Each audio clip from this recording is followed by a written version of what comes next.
Ji kovaran insan, bi nêrîna jînolojî qirkirin çi ye? Akademiya Jînolojî a Şengalê.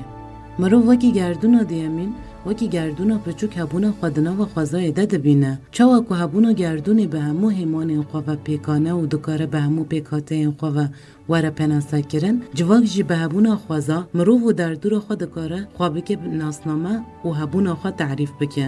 Xapandina têgehan. Rûxmê kuştin mijarekê derveyê ehlaqê mirovan e, dijî pergala gerdûn û xwezayê çima têkirin? Bi vî yekî dixwazin bi me çi bidin rewakirin? Çima qetilkirin bi kategoriyên cuda ên wekî qetliam, qirkirin û her wekî din tê penasekirin? Hemû ji aliyê dewletan ve li gorî hejmara kuştiyan jî hatine dabeşkirin. Li gorî dewletan qetliam ji ber ferq û cudayên nijadî, olî û fikrî komekî mirovan kuştine. Ew gotina komekî mirovan xapandin û lîstika vê têgeha qetliamê ye, di nava xwe de vedşêre ye. Dîsa ji ber ferq û cudayên nijadî, cûreya zindiyan, nêrînên cudayên siyasî, olî, rewşên civakiyên cûr bi cûr, bi awayekî pergalî kuştin, her cûre çalakî û encamên çalak ên tinekirinê re dibêjin qirkirin. Yani ger em rastiya van têgeh û pêkanînan tevahî bînin berhev, em dibînin ku hemû jî ji bo bêbandorkirin, tinekirina zindiyekê, çandekê, zimanekê, hebûnekê îfade dike. Li civakê rewa dibînin.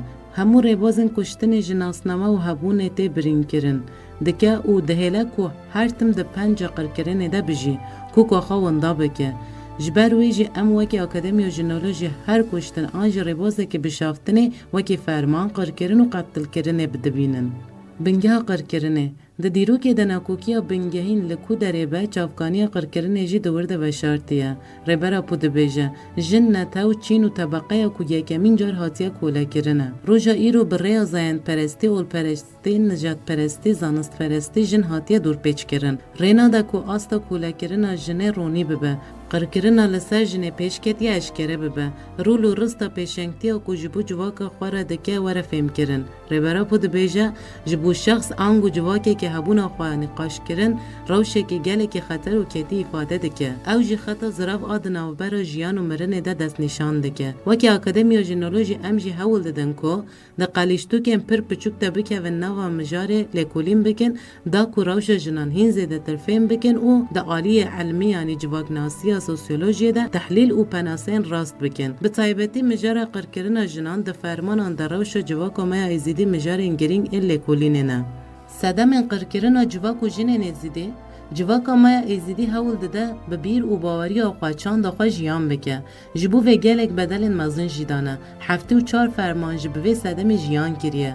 Dewletan ji bo ola İslamiyetê ferz bikin, ji bo ji çanda jin dayîkê dûr bixin, bi her cûra rêbazên qirkirinê êrîş kiriye. Di nava civaka êzîdî de jin xwediyê cihekî gelekî girîng e. Jin ji aliyê şîfagerî, bawerî, rêvebirina civakê, bi keramet û bereketa xwe ve daîmî bûye pêşeng û pîroziya civakê. Ya herî zêde dîrok û hafizaya kolektiv ya civakê parastiye û berdewam kiriye jina êzîdî. Jin ji aliyê nasname û hebûna xwe parastin û zarok û civaka xwe perwerdekirinê de xwedî cihekî girîng e. Ji ber wê di fermanan de yên herî zêde rastê êrişê hatine jinin. Di hemû fermanan de û herî dawî di fermana sê tebaqa 2014 de herî zêde jin bûn hedef.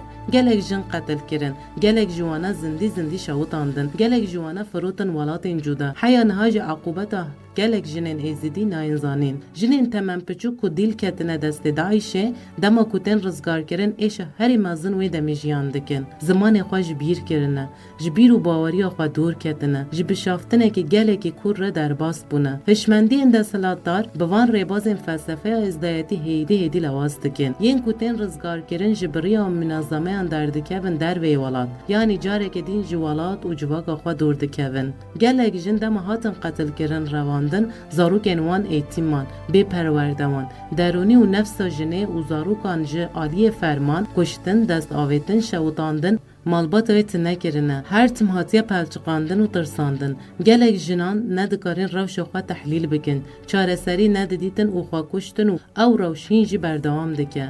Mijara xwe kuştinê mijarekî gelekî girîng e. Çi jinên ku neketine dest lê tirsiyane û mêr ji ber sedemên cuda xwe dikujin. Ji ber fermanan ji xwe re wekî qeder dibînin. Pêşeroja xwe nabînin. Felsefeya jiyanê lewaz dibe, felsefeya mirinê jiyan dikin. Ji ber wê yan jiyanekî rojane tercih dike yan jî mirinê.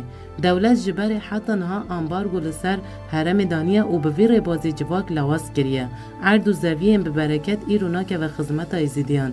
دولت عراقی سال 1974 1975 و ور به سیاست والکرین گندان عرض و زویین ملت هموش دست وان گرتنه. لدشتام به جیه کرنه. چیا و قنطارین چیاین جبو جواک ایزیدی ریخستن بکه داکو بکاره هم رولا خواه پیشنگتی باش بکه هم جی خواه و جواکا خواه جی قرکرین و فرمانم بپارزه. جن دما هزد فکراندن رو و جیانا خود اوغر آزادیه ده. فلسفه جیانه که آزاد و که و هف جیان آزاد ده پیش بخه دکاره ببه پیشنگ. ریوبره که باش یا جواکه. دوی ده سیاست ده کور ببه. جنا ازیدی برخوادیره. لهمبری دجمن هرتم چک را کریه. شهر کریه لبرخوادایه. جواک تشویق برخوادانی کریه. لگر برخوادانی بخوار آواکرین جیانه که آزاد نینه نکاره خواج قرکرین رزگار بگه. جواکی که ریخستن کری نبه دکاره زو بلاو ببه. بهیلت نببه. ریبره بود بیجه مروه که هم جهین کو دکارن جیان و دوارا خواه بکن هم جی دکارن پاراستنا خواه بکن لی ایرو او هر دو جی دست وان هاتنه گرتن دیسا سیاسته که کور آب شافتنه هیا بریا مدیا دیجیتال تلویزیون سپاندنا معاش و لشکریا بپره نها جوان ایزیدی دکشین ناف پرگال دولته لکیلکا ویه که ده هرمی ده گلک حزب پارتی هزین جدا هنه هر یک جوانه دخوازن جواک بکشینن ملیخوا ریبازن خواه پاراستنه اگر مروب ایش خوش بیر بکه و جکوکا خوش دور بکه جواک ایزیدی جواکه که دیجی پرگال دولته و غصو جو خواه پاراستیه دو اوغرا پاراستنا بیر و باوری خواده پیوان انگله که هشک و دوماتیک جدانیه لینها جبر صدم سیاسی جواکی دیروکی و آبوری و هر وکی دین جواک ایزیدی ناکوکی و زحمتین مزن جیانده که جبر و زانبون و خاناسکرین جنان گلکی گرنگه جنا ایزیدی بهیزه لیدوی خواه هیزا خواه بهتر ناس بکه بریخستن کری به نه اندام کومینه به